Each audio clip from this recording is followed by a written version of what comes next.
Zdravím vás pri druhom parte na Photoshop tutoriáli. V tomto druhom parte si ukážeme, ako vložiť do Photoshopu češtinu, ako bruše a ako fonty.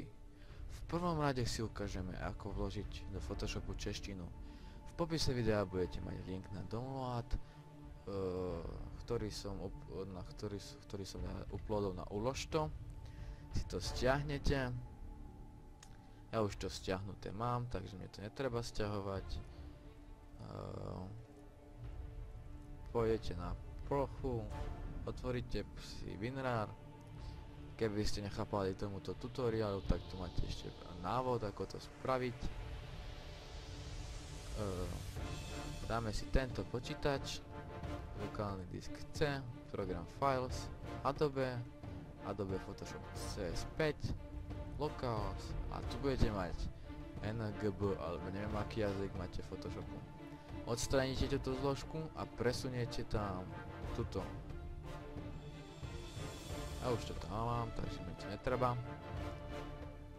A budete mať češtinu. V druhom rade si ukážeme bruše. Tak ja väčšinou použijem na bruše túto stránku. Je to tu zadarmo. Dáme si bruše a vyberieme si nejaký brush, ktorý chceme používať. Môže byť ten, dáme download, otvoríme si túto zložku,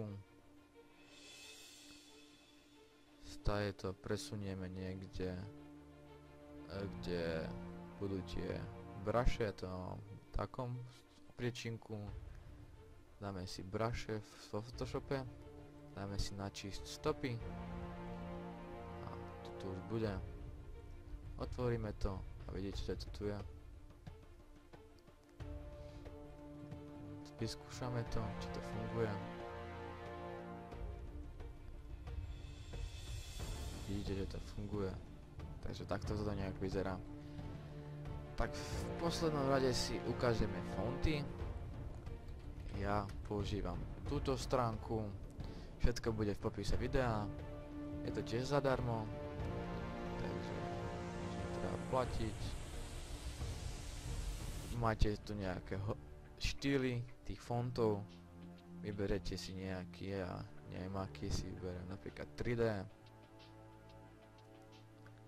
nejaký si vyberiem, napríklad tento, dám si download, stiahne mi to, otvorím si to a toto mám. Teraz pôjdem tento počítač, lokálny disk C, Windows, tu si nájdete fonts a všetko z toho priečinku presuniete do fontov. Zapnete Photoshop a už môžete pracovať s tým textom. Takže ja si to nájdem niekde tu. Ako sa to volalo? Ardo. Tuto mám. Avasted. A vidíte, že to tu mám. Tento tutoriál je taký 3-minútový, 4-minútový, ale to sú nejaké tie základné veci, ktoré som vám vysvetlil, keď nechcete mať angličtinu, keď chcete nejaké nové bruše alebo nejaké nové fonty. Tak ďakujem, že ste si pozreli tento tutoriál. Keby ste niečo nechápali, tak napíšte komentár. Keď sa vám video páčilo, dajte like, odber a koment. Tak, čaute.